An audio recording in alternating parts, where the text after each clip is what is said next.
Hello, my name is Kalyna White. I graduated from college this past June, and I'm currently a programs associate with Homeland Security today. After graduation, I started thinking critically about what I was looking for in my career. I didn't want just a job. I wanted a career that follows some of my passions, making a difference, seeing tangible progress, and staying connected to the community that I serve. Given my current role at Homeland Security today, I invite you to join my journey as I talk with people in public service pursuing different Homeland Security missions, like combating human trafficking, cybersecurity, immigration, intelligence, climate security, and so much more.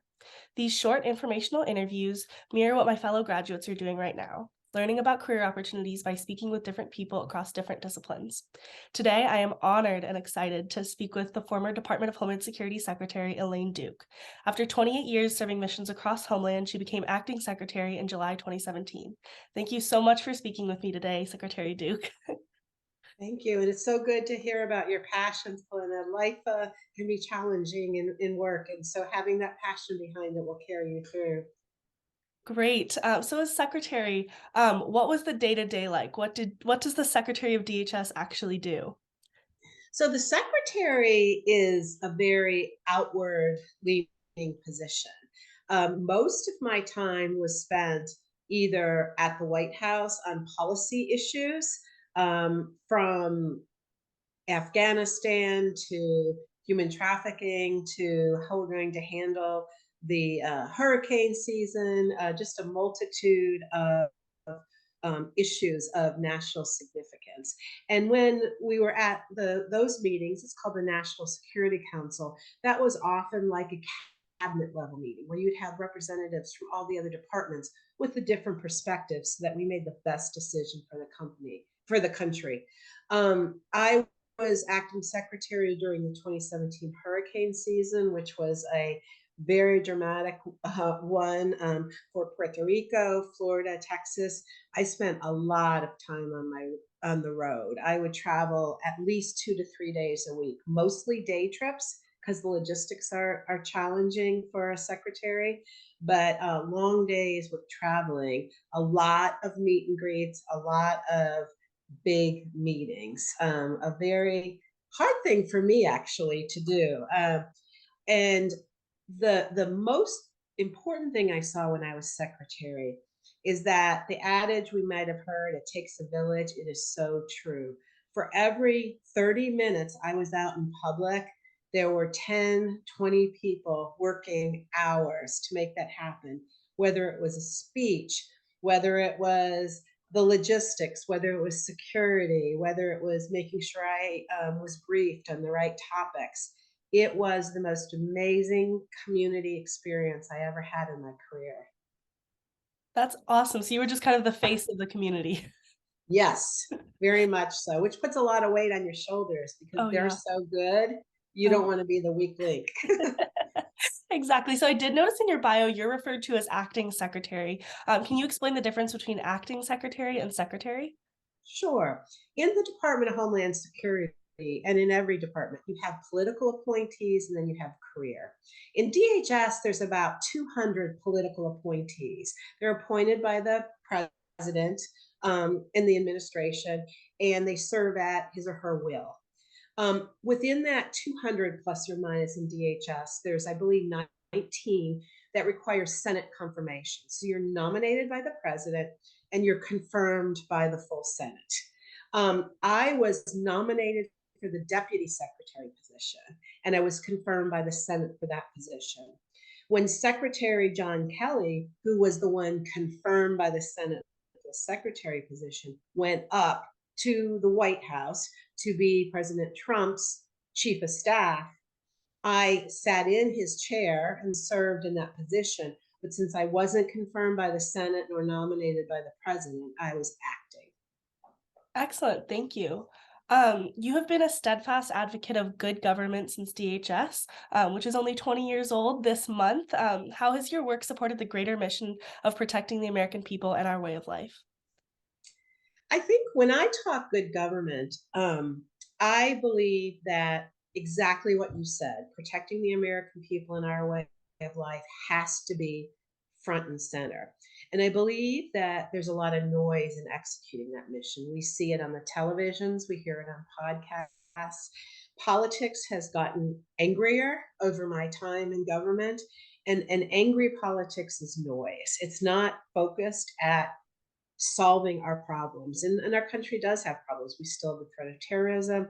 We're just coming off COVID. We have economic issues. We have climate change. We have the border issues. And I think that what I mean is we have to be politically aware. We have to be politically astute. We might have our own political beliefs and our own personal beliefs, but every action we take as a servant of our country has to be towards solving our problems, not creating noise, anger, or confusion. And I think you, in the time that you were acting secretary, were a great example of that, because I think you were there during one of the most tumultuous times that I guess I can remember. And I'm only in my 20s, but I really, really admire what you just said. How would you describe the skills and background that you think brought you to the position? Well, interesting. I'll start out. You're not supposed to do this, but I'll start out with the negative. I don't think my skills and passions best suited me for secretary. I think they better suited me for deputy secretary, which is the position I went for. As deputy secretary, I was asked by Secretary Kelly to be the COO, the Chief Operating Officer of DHS, to really run DHS, mature it, ensure it executes its mission set through the operating components. And that's my passion. That's my background. Being a secretary is a really whole different skill set with the media, with the politics. You know, you are definitely the face of the president. You're not, and that was something different and challenging. So I think my skills better suited me for the deputy secretary and my prior career as undersecretary for management and procurement. What I think about those skills, and this is kind of interesting, and I talk about this a lot. If you're considering a federal career or any career, go to the Office of Personnel Management. It is the HR, human capital arm of the government. And there is a piece of federal service called the Senior Executive Service. It's the most senior group in the government. It's an elite group. It's kind of like the general officers of active duty. And they set forth 5 executive core qualifications that you need to have to be successful in executive leading the government. And I think they're really, really good.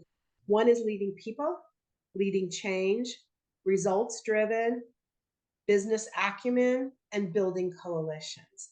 And if you look at that Office of Personnel Management website, and you can just Google it, OPM SES, you'll see those, and it gives attributes of what you need to be successful as executive. I found that there were 2 that, as I got more senior organizationally, became more and more important. One is political savvy, and I'm not talking Democratic or Republican political savvy. I'm talking about stakeholder analysis, understanding the playing field, and that builds up to building coalitions. I believe in the senior positions I had at the end of my career, building coalitions was the most critical skill that I had, because you can be the smartest person in the room and know the right answer, but you can't execute singularly.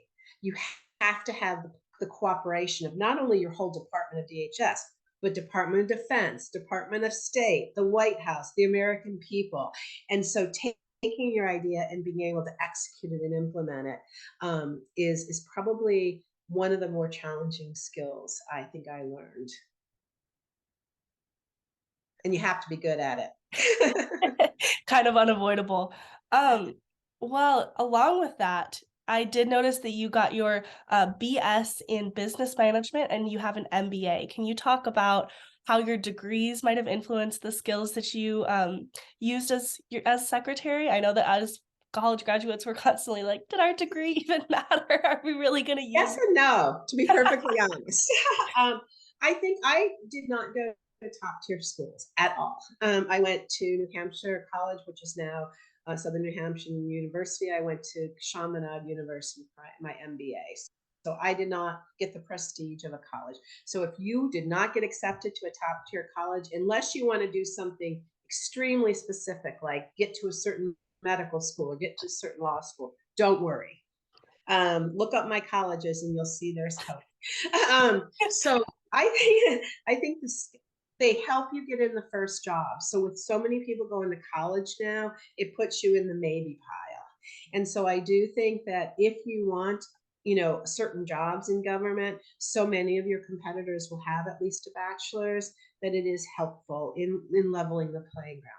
I think the skills I learned most in college were somewhat quantitative skills. There is a lack of quantitative skills. And I got my BS in business because I prefer the quantitative piece. And that has been helpful to me because I think there's less people having a BS in business than a BA, and the skills that that provides. Not that you should do that, but that having that affinity for quantitative did help me. I think that I learned to be goal oriented and get things done. I mentioned one of those executive core qualifications was results driven. When you kind of come to the first day of the semester and you look at all the syllabi together and go, holy cow, how do you organize that and just kind of make it happen? And probably in my MBA program, the skill they tried to teach me most was working well with other people.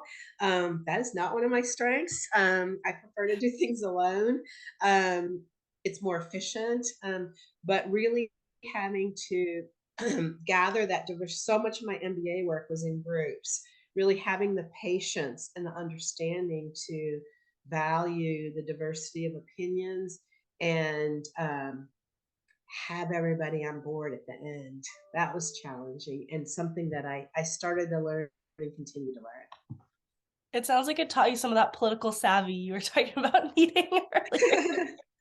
I like this political savvy better when I'm working on my own, sitting down with a big group, and because it is, sitting with a big group is more time consuming, and it's a matter of patience, but you do oftentimes come out with a much better result. Mhm. And what would you say to someone whose dream job is to be the secretary of DHS?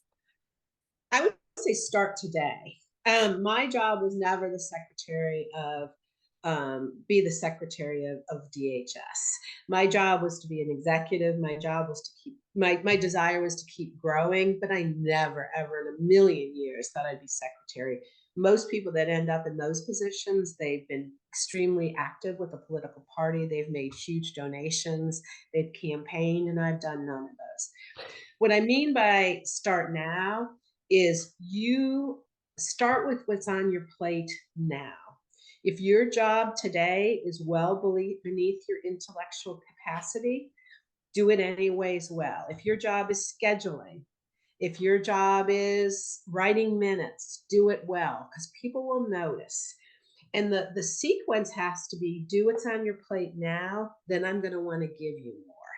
And so the people I think that pick up sponsorship from people like me that were in more senior positions is when I see that you're doing even today's tasks well.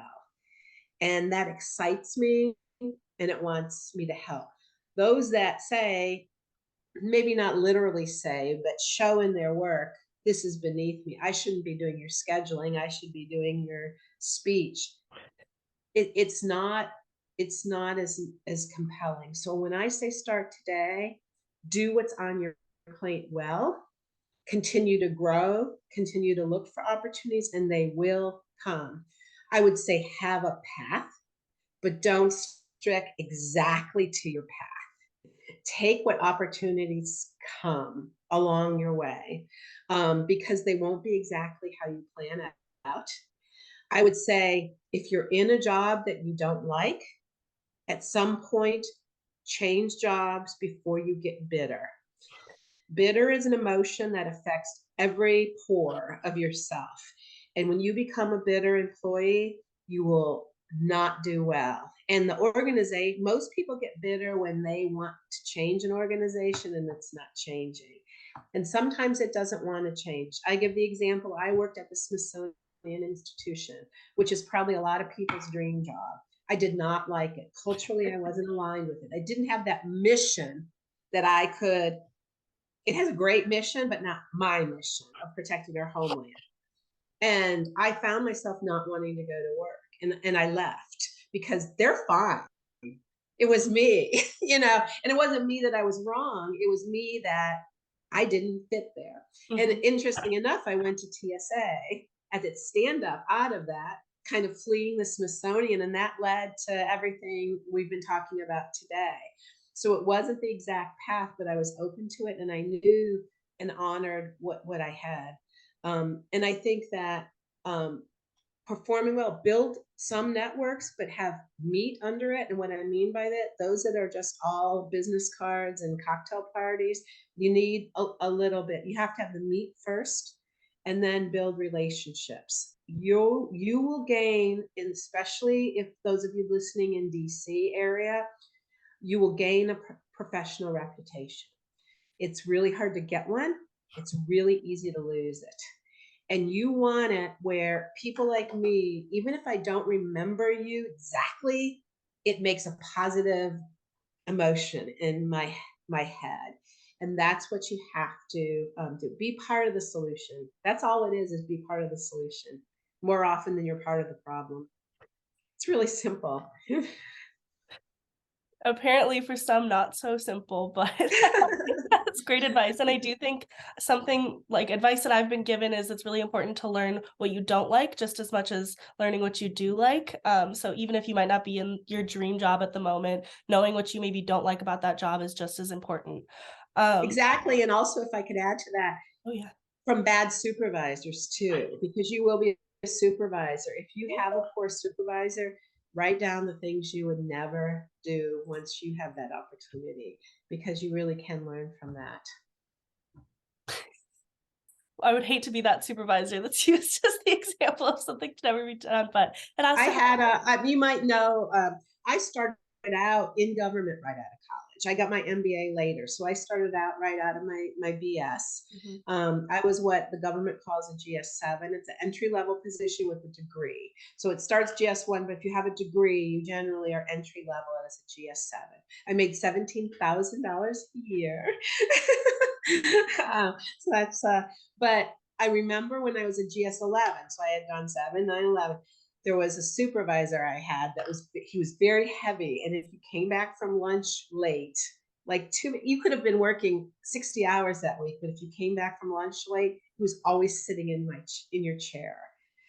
And that's a stupid thing, but to this day, I remember it. And I will never, if an employee is a good employee, I will never be monitoring, their lunch down to 2 minutes and be sitting in their chair when they got back. But the bigger picture is giving them the flexibility to have a longer lunch today and work harder tomorrow. That was one I remember to this day. And I was a GS11 contracting officer at the time. It's all about work-life balance. There you go. Could you reflect for a moment on the many missions you've served, including securing our transportation network, supporting the safe travel of American citizens, and your commitment to our country and citizens? I mean, working for earlier in my career, Department of Defense, and then later DHS was just such an honor, because I'll talk mostly about DHS because that's my more recent experience. DHS's mission set touches every single person in this country virtually every day, whether you're traveling, whether there's a disaster that affects your home, whether it's a family member, whether it's your job and you need documentation, travel. There's just it's got such a close and personal impact that it's really an honor to be part of that mission. I'll tell you, the men and women I worked with at DHS are some of the most noble and dedicated people.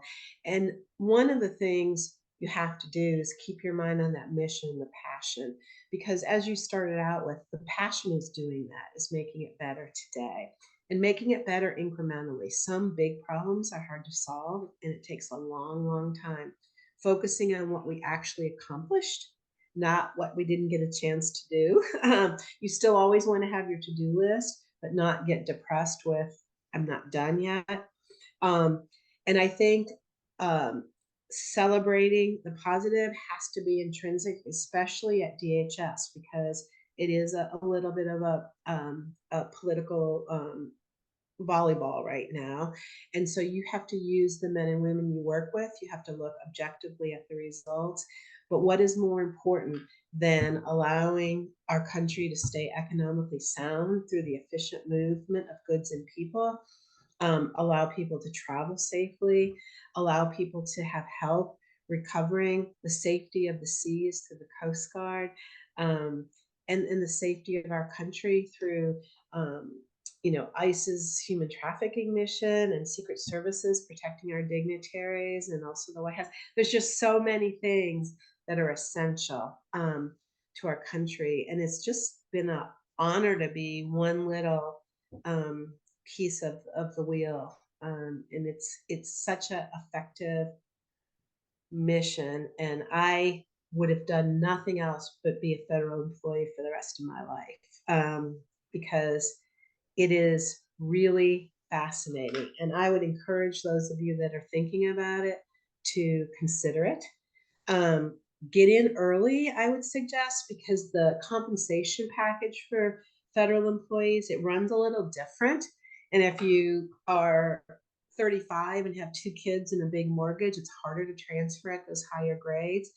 So if you have any interest at all, it is easier getting in at that GS7, like I said, or GS9 level. If you have a master's degree, coming in, trying it, you will have more responsibility than you will ever have in industry as a junior person. You will have an amazing connection to the mission that I don't think you can get from industry. I work now with Homeland Security today because I still have that passion, but being in that heart of it and having that fiduciary responsibility, it's an awesome feeling as an American. Excellent. Yeah, I mean the whole this whole campaign is called Meet Your Mission, and it sounds like you really got to meet yours very early and got to live it for the rest of your life. So that's all we can dream of, honestly. One of um, the other things federal employment gives you is the ability to move around. Like you said in the intro, I worked at TSA, I worked at Smithsonian, I worked at Federal Railroad, I worked at Navy, Air Force, DHS. So you can take your skill set and you can keep your career interesting for those of us that have a little short attention span. You can keep your career interesting by having within one, I'll call it a huge corporation, all these opportunities where you take what you have, but then you build on it to the next level. It's an amazing career path. Yeah, that's something really appealing to me about federal work careers, because the idea of choosing something to do for the rest of my life just sounds so terrifying. And I think that I have to unlearn that I don't need to do one thing for the rest of my life, that there are so many missions to look at and jobs to have. So I also think DC is a good place for that as well. I guess our closing question is, why should a college graduate consider a career at DHS? I think that the experience I got, like I said, as a brand new college graduate, when I saw my peers, the amount of responsibility, autonomy, and meaning I had in my work was instantaneous. And I think that that is something important. Whether you stay a federal employee or you transition to industry, which there's some benefits to doing, your cred as you had a Fed job will stay with you, and it's a really, really good cred. It is something that is admired by industry because they know it's hard to get in. So you get a positive tick mark, even if you choose not to stay in by having a federal experience. It also gives you, I've talked a couple times about diversity of opinion. It gives you the other perspective of industry versus the federal side of some of these mission sets. I think the camaraderie is there like I've never seen in terms of I liken it to a family with a lot of siblings. I may be talking about my sister badly today to her, but man, you try to attack my sister and it's all over for you. And I think it's the same when you see those crises or those needs of our country coming together. It is such a bond to protect our homeland, or that it is just energizing for years afterwards. That's beautiful. Well, thank you so much for your time. I really appreciate you speaking with me and showing us all why we should consider a career in Homeland. So thank you very much. You're our future. Thank you. Thank you.